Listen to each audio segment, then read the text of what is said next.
당신은 존귀한 사람, 이 세상에 알아보니 당신은 내게 너무나도 소중한 사람. 그런 당신을 사랑해요. 그런 당신을 축복해요. 사랑과 기회와 따라 당신을 제 이름으로 축복합니다. 할렐루야. 앞사람 뒷사람 옆사람 함께 인사를 나눕니다. 당신은 소중하신 분입니다. 당신은 소중하신 분이십니다. 또 인사를 나누시겠습니다. 당신은 존귀하신 분입니다. 당신은 존귀하신 분이십니다. 지난 시간에는 이제 용이 여자의 남은 후손과 싸우려고 바닷가에 가서 있더라 그랬습니다. 이 용이 이제는 전투력을 가지고 서 있는 그 모습이란 말입니다. 오늘 이 말씀 가운데에서 13장에 있는 말씀이 이 용이 얼마만큼 하나님의 백성들을 괴롭히고 혼란과 핍박 가운데 있는가를 오늘 말씀을 통해서 함께 은혜 받는 시간이 되기를 원합니다. 1절 말씀을 함께 보시겠습니다. 시작! 내가 보니 바다에서 한 짐승이 나오는데 뿔이 열이요 머리가 일곱이라. 그 뿔에는 열 왕관이 있고 그 머리들에는 신성모력이라 하는 이름들이 있더라. 할렐루야. 바다에서 짐승이 나온다. 이 짐승의 뿔이 10개예요. 근데 사람들한테는 왕관을 쓸 때 머리에다 씌우는데 이 짐승에게는 머리가 아니라 뿔에 썼어요. 그리고 뭐라 하냐면 머리에는 신성모독에 대한 이름이 잘잘잘잘 이렇게 기록되어 있다는 거예요. 또 2절 말씀을 보겠습니다. 시작! 내가 본 짐승은 표범과 비슷하고 그 발은 곰의 달 같고 그 입은 사자의 입 같은데 용이 자기의 능력과 보좌와 큰 권세를 그에게 주었더라. 머리가 표범과 비슷하다는 거예요. 그 발은 곰 같은 발을 가지고 있고 입은 사자와 같은 입을 갖고 있어요. 이 능력을 갖고 있는 그 권세를 가지고 누군가에게 이걸 준 거예요. 여러분, 이 그림 배경은 도대체 무엇인가? 용이 사자 같기도 하고 곰 같기도 하고 이상한 그런 모습을 갖고 등장한단 말입니다. 근데 계시록은 묵시 문학이라 했어요. 그래서 성경은 짝이 있습니다. 그에게 대표적인 그러한 하나님의 말씀이 다니엘서 7장 1절부터 3절에 있는 말씀을 한번 보겠습니다. 그래서 하나님의 말씀 계시록은 묵시문학이라고 말씀했죠. 묵시문학이라는 것은 가상적으로 그런 모습을 예언적으로 하는 것을 묵시문학이라고 해요. 이 묵시문학 가운데서 구약성경 다니엘서가 그 가장 묵시문학에 적합한 그 말씀이에요. 그래서 다니엘서 7장 1절부터 3절에 있는 말씀을 함께 합독을 하시겠습니다.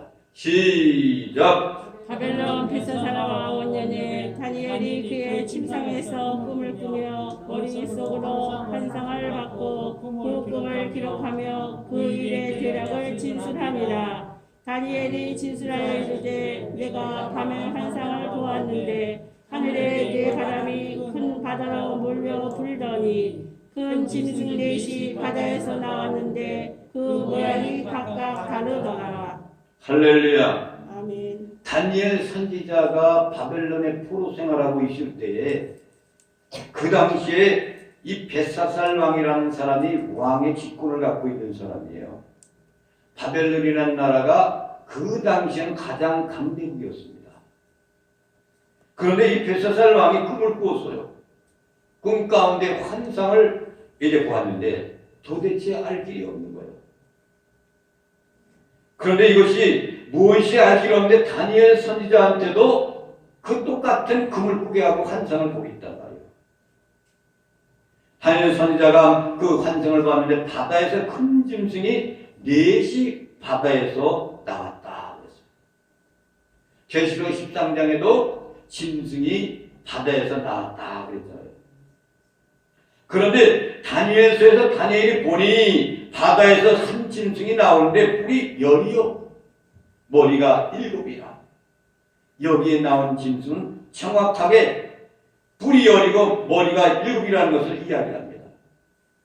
그런데 주로 바다와 물을 성경상으로 이것을 볼 때 어떤 존재를 나타내고 있는가, 의미를 갖고 있는가 보면은 우리 성도들에게 물이라든가 바다 이런 것을 성경 말씀에 주었을 때는 우리 성도들한테 두려운 존재를 느끼게 됩니다. 물이라든가 바다는 해로운 존재로 생각해요. 이스라엘 민족들이 애국에서 포로 생활하다가 해방돼가 기쁨을 갖고 나왔을 때 가로막혀 있는 것이 홍해 바다였잖아요. 넘실넘실대는 바다를 건널 수가 없고 뒤에서는 애국 군대들이 말박 소리가 따닥따닥따닥 들려옵니다. 그들에게 위협이 보여지는 것이 물과 바다인 거예요. 근데 하나님께서는 모세가 가지고 있는 지팡이를 통해 가지고 바다를 가르십니다. 아멘. 그리고 안전하게 그곳을 통과하게 만드는 거예요. 다니엘서 2장 7절에 있는 7장 2절 7절 말씀을 보겠습니다. 시작. 다니엘이 진사에 이르되 내가 밤에 환상을 보았는데 하늘에 뇌바람이 큰 바다로 몰려 불더니 큰 짐승 넷이 바다에서 나왔는데 그 모양이 각각 다르더라. 첫째는 사자와 같은데 독수리의 날개가 있더니 내가 보는 중에 그 날개가 뽑혔고 또 땅에서 들려서 사람처럼 두 발로 소개함을 받았으며 또 사람의 마음을 받았더라. 또 보니 다른 짐승 곧 둘째는 곰과 같은데 그것이 뭐 한쪽을 들었고 그 입의 이사이에는 새 갈빗대가 물렸는데 그것에게 말하는 자들이 있어 이르기를 일어나서 많은 고기를 먹으라 하였더라. 그 후에 내가 또 본즉 다른 짐승 곧 표범과 같은 것이 있는데 그 등에는 새 날개 넷이 있고 그 짐승에게 또 머리 넷이 있으며 권세를 받았더라. 내가 밤 환상 가운데에 그 다음에 본 넷째 짐승은 무섭고 놀라우며 또 매우 강하며 또 새로 된 큰 이가 있어서 먹고 부서뜨리고 그 나머지를 갈라 밟았으며 이 짐승은 전에 모든 짐승과 다르고 또 10뿔이 있더라. 할렐루야. 다니엘서에서도 바다에서 짐승이 나옵니다. 계시록과 유사한 말씀이잖아요. 그런데 차이가 있어요.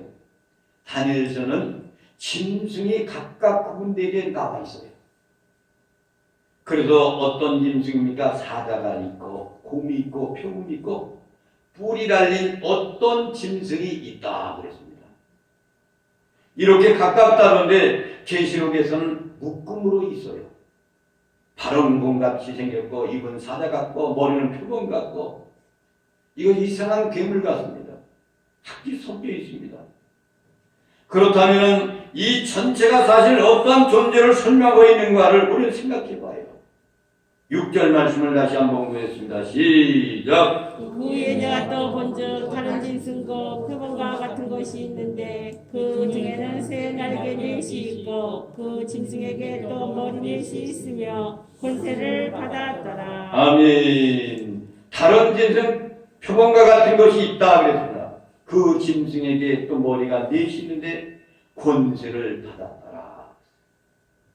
그러니까 권세를 받은 것이 지금 표범과 같은 짐승, 넷이 머리가 있는 짐승, 이 짐승들이 권세를 받고 있는 거예요. 7절 말씀을 보겠습니다. 시작. 내가 밤 환상 가운데 그 다음에 본 넷째 짐승은 무섭고 놀라우며 또 매우 강하며 또 새로 된 큰 이가 있어서 먹고 부서뜨리고 그 나머지를 갈고 밟았으며 이 짐승은 전에 모든 짐승과 다르고 또 열뿔이 있더라. 열뿔이 있더라 그랬습니다. 이 짐승은 전에 모든 짐승들보다도 다르고 열뿔이 있는 거예요. 이것이 전부 한 덩으로 묘사되어 있는 겁니다. 또다시 9절부터 10절에 있는 말씀을 보겠습니다. 시작. 내가 보니 왕자가 놓이고 일적부터 항상 계신 이가 찾아가셨는데 그의 옷은 시기가 눈 같고 그의 머리털은 깨끗한 양의 털 같고 그의 보좌는 불꽃이요 그의 밖에는 타오르는 불이며. 할렐루야. 아멘. 두 번째 다니엘의 환상을 또 본 거예요. 도대체 이것이 뭔가를 생각하는데 알 길이 없습니다. 그런데 말씀 가운데 보면 심판을 베푸는데 책들이 펴 놓였더라 이랬어요. 이것이 뭡니까? 예수 그리스도의 묘하신 것을 나타내 보여주는 거예요. 즉 장차 오실 예수 그리스도 메시아 되신 그분을 그림으로 이렇게 그려놓는 겁니다. 이제 짐승들에 대한 해석을 보기 시작을 합니다. 15절 말씀을 보겠습니다. 15절 말씀 다니엘서 7장 15절 말씀을 다시 한번 또 보겠습니다. 시작. 나 다니엘이 중심에 근심하며 내 머릿속에 환상이 나를 번민하게 한지라. 할렐루야. 짐승의 환상을 다니엘이 보았는데 이것이 무엇이냐 도대체 알 길이 없는 거예요. 그래 누가 해석을 내느냐. 17절부터 20절 말씀을 보겠습니다. 시작. 그네 큰 짐승은 세상에 일어날 내 왕이라. 지극히 높으신 이의 성도들이 나라를 얻으리니 그 누림이 영원하고 영원하고 영원하리라. 이에 내가 일제 짐승에 관하여 확실히 알고자 하였으니 곧 그것은 모든 짐승과 달라서 심히 무섭더라. 그 이는 새여 그 발톱은 노시니 먹고 부서뜨리고 나머지는 발로 밟았으며 또 그것의 머리에는 열뿔이 있고 그 외에 또 다른 뿔이 나오매 새 뿔이 그 앞에서 빠졌으며 그 뿔에는 눈도 있고 큰 말을 하는 입도 있고 그 모양이 그의 동류보다 커 보이더라. 아멘. 그 네 짐승은 나오고 있는데 세상에 일어날 네 왕이라 그랬어요. 네 사람의 왕이 등장한다는 거예요. 이것을 해석해주는 다니엘한테 해석주는 환상 가운데 해주는 한 사람이 있는데 그것을 해줬던 네 왕이 등장한다는 겁니다. 짐승은 세상에 일어날 네 왕을 이야기하는데 창찬 네 왕이 뭡니까? 네 나라를 이야기하는 겁니다. 그래서 4개 제국이 대한 얘기를 지금 하는 거예요. 이스라엘 민족들을 위협했던 4개 제국이 어떤 나라입니까? 맨 처음에는 바벨론이라는 나라예요. 바벨론이라는 나라가 이스라엘 민족들을 바벨론에 포로시키잖아요. 포로당하게 만들잖아요. 근데 이 나라가 영원했습니까? 영원하지 못했단 말이에요. 그 다음에 등장한 세계 주름도 잡았던 그런 나라가 메데 바사라는 나라예요. 이 나라는 페르시아라는 그런 나라의 이름이 되어 있죠. 근데 여러분, 이 페르시아라는 나라가 또 영원했습니까? 영원하지 못했단 말이에요. 헬라라는 제국에 의해서 그 나라가 망합니다. 헬라라는 나라는 세 번째 등장한 나라인데 이 나라를 그리스라고 이렇게 이야기합니다. 그런데 여러분, 그리스 나라가 헬라 가운데서 유명한 왕이죠. 여왕 알렉산더 대왕이라 했잖아요. 그 왕이 주름 잡았던 헬라 문화 속에서 이스라엘 민족들을 괴롭힌 나라들을 말하고 있는 거예요. 그런데 그 나라가 영원했습니까? 또 영원하지 못했어요. 어느 나라한테 넘어갑니까? 로마라는 제국에 넘어갑니다. 이 로마라는 나라는 강력한 나라로서 그 앞서 있는 세 나라보다도 천년 제국을 구성했던 나라, 구사했던 나라가 로마 제국입니다. 특별히 로마라는 나라는 아주 중요한 것이 뭐냐면은 국가가 놀랍게도 세계 사역을 이루어서 변혁이 일어나요. 로마라는 나라가 통치할 때 기독교를 인정하기 시작합니다. 다시 말하면 기독교를 태동시키는 나라가 바로 로마라는 나라였단 말이에요. 자, 그러면은 사자요, 곰이요, 표범이요, 어떤 짐승이 무엇입니까? 이것이 장차 앞으로 일어날 4대 제국을 이야기하는 거예요. 이 나라들은 실제적으로 있었던 제국들이 분명하지 않습니까? 성경에서 이러한 실제적인 나라를 통하여서 이 나라를 갖고 있었던 이스라엘에 대한 영적인 의미를 하나님의 말씀을 통해서 우리에게 말씀해 주고 있는 겁니다. 이런 나라들이 이스라엘에 대해서 어떤 나라였습니까? 핍박하는 나라, 박해하는 나라, 고난을 주었던 적대 국가였습니다. 오늘 본문 말씀 13장 3절부터 4절의 말씀을 보겠습니다. 시작! 그의 머리 하나가 상하여 죽게 된 것 같더니 굳게 죽게 되었던 상처가 나오매 온 땅이 놀랍게 여겨 짐승을 따르고 용이 짐승에게 권세를 주므로 용에게 경배하며 짐승에게 경배하여 이르되 누가 이 짐승과 같으냐 누가 능히 이와 더불어 싸우려 하더라. 할렐루야. 아멘. 여기에서 용이 나오죠. 용은 뭐냐? 배후 세력을 갖고 있는 거예요. 배후 세력. 배후 세력이 누구예요? 이 세상을 권세를 잡고 있는 배후 세력이 용이 뭐예요? 사단 권세. 배후 세력을 그들이 갖고 있는데 용이 곧 사단 마귀들이 권세를 누군가에게 주고 있단 말이에요. 지금 주고 있지 않습니까? 어둠의 권세가 분명히 이 땅 위에 팽방하게 진행되고 있어요. 지금도 여전히 악한 배후의 세력, 사단 마귀 세력이 등장해가지고 많은 사람들을 괴롭히고 있는 거예요. 누구를 통해서? 권세를, 어떠한 무리들을 통해서, 어떤 권세를 잡은 사람들을 통해서, 왕을 통해서, 헬라 문화 속에 있었던 그들의 알렉산더 왕을 통해 가지고, 그리고 로마 나라의 황제를 통해서 믿는 사람들 핍박하는 그 배후에 조종하는 것이 누구냐? 사단 마귀란 말이에요.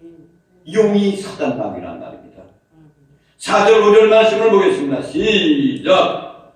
용이 짐승에게 권세를 주므로 용에게 경배하며 잠깐, 용이 짐승에게 권세를 주므로 그랬죠. 용이 사단 마귀인데 짐승 같은 그런 사람들에게 권세를 주는 것이 시작. 짐승에게 경배하여 이르되 누가 이 짐승과 같으냐 누구 이와 같이 더불어 싸우려 하더라. 또 짐승이 과장되고 신성모독을 말하는 입을 받고 또 42달 동안 일할 권세를 받으니라. 보세요. 아멘. 권세를 용이 사단 마귀가 권세를 누구한테 준단 말이에요. 사단 마귀에 얽혀서 일하는 그런 사람들이 바로 그것이 권세받은 사람들이라는 거예요. 그런데 보세요. 여기서 몇 달 동안이요? 42달 동안. 여러분 지난번에도 여러분 42달이라는 얘기 했잖아요. 1260일 3년 반. 이것이 묵시문학적인 표현이라고 했잖아요. 이 말은 다시 말해서 용으로부터 어둠의 권세의 세력으로부터 고난을 받고 활동하는 그 기간이 3년 반 동안이라는 그런 얘기인데 그 기간 동안에는 영원하지 않다. 잠시 동안 이루어진다는 거예요.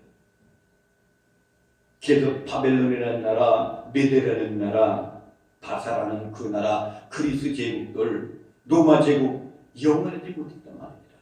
한시적인 겁니다. 그리고 그 입이 늘 과장되어 있는 것들이 그들이에요.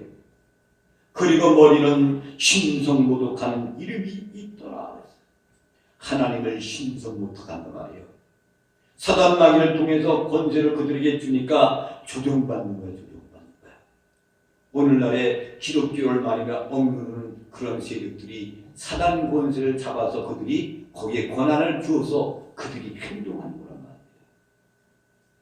13장 15절 말씀을 보겠습니다. 시작. 그가 권세를 받아 그 짐승의 우상에게 생기를 주어 그 짐승의 우상으로 말하게 하고 또 짐승의 우상에게 경배하지 아니하는 자는 몇이든지 다 죽이게 하더라. 아멘. 그가 권세를 받아서 용으로부터 사단 마귀로부터 권세를 받아서 그 권세를 가지고 부리는 거예요. 이 제국의 황제들이 무슨 짓을 했습니까? 자기를 신격화하는 작업을 역사마다 해왔어요. 그래서 로마 시대에도 황제 숭배 사상을 갖고 있었어요. 그래서 로마 황제법이라는 것이 있었습니다. 이 로마 황제법이라는 것은 로마 황제는 어떠한 법률 가운데서도 자유한 말이에요. 제재를 받지 않는다. 이 이야기는 무슨 말입니까? 로마 황제는 사람이 아니라 신이라는 그런 얘기예요. 이러한 것을 유일하게 뒤집어 붙던 사람 누굽니까? 사도 바울입니다. 사도 바울. 로마 시대 때 사도 바울은 매우 중요한 신앙 고백을 하잖아요. 황제가 하나님 신이라고 하는 그들을 향하여서 그는 로마 감옥에 갇혀 있습니다. 내일 죽을 날 사형 선고 재판을 받고 이제 사형이 언제 된다는 걸 가지고 있어요. 알고 있는 그가 얼마 있으면 죽어요. 그런데도 그는 편지를 써서 사도 바울이 디모데한테 편지를 보낸 내용을 보면 디모데후서 4장 8절 말씀인 겁니다. 디모데 4장 8절 말씀 시작. 디모데후서 4장 8절 말씀 보겠습니다. 시작. 이제 후로는 나를 위하여 의의 멸관이 예비되었으므로 곧 의로우신 재판장이 그날에 내게 주실 것이며 내게만 아니라 주의 나타나심을 사모하는 모든 자에게 도니라. 할렐루야. 아멘. 주 의로운 재판장이 그랬어요. 사도 바울의 고백은 주 의로운 재판장이 그랬어요. 이 얘기는 무슨 얘기예요? 로마 재판정을 물먹이는 거예요. 너희들이 내를 재판해서 나 사형 언도를 내려도 내가 죽어간다고? 야 이놈들아 웃기지 마라. 이것이 최종적인 그런 평가가 아니야. 이것이 최종적인 판정이 아니야. 내게는 진실하고 더 영원한 마지막 평가가 남아있어. 누구의 평가요? 의로우신 재판장. 로마 황제가 재판장이 아니야. 너희들이 나를 이 세상에서 죽인다 할지라도 나는 의로우신 재판장 앞에 설 거야. 그 얘기예요.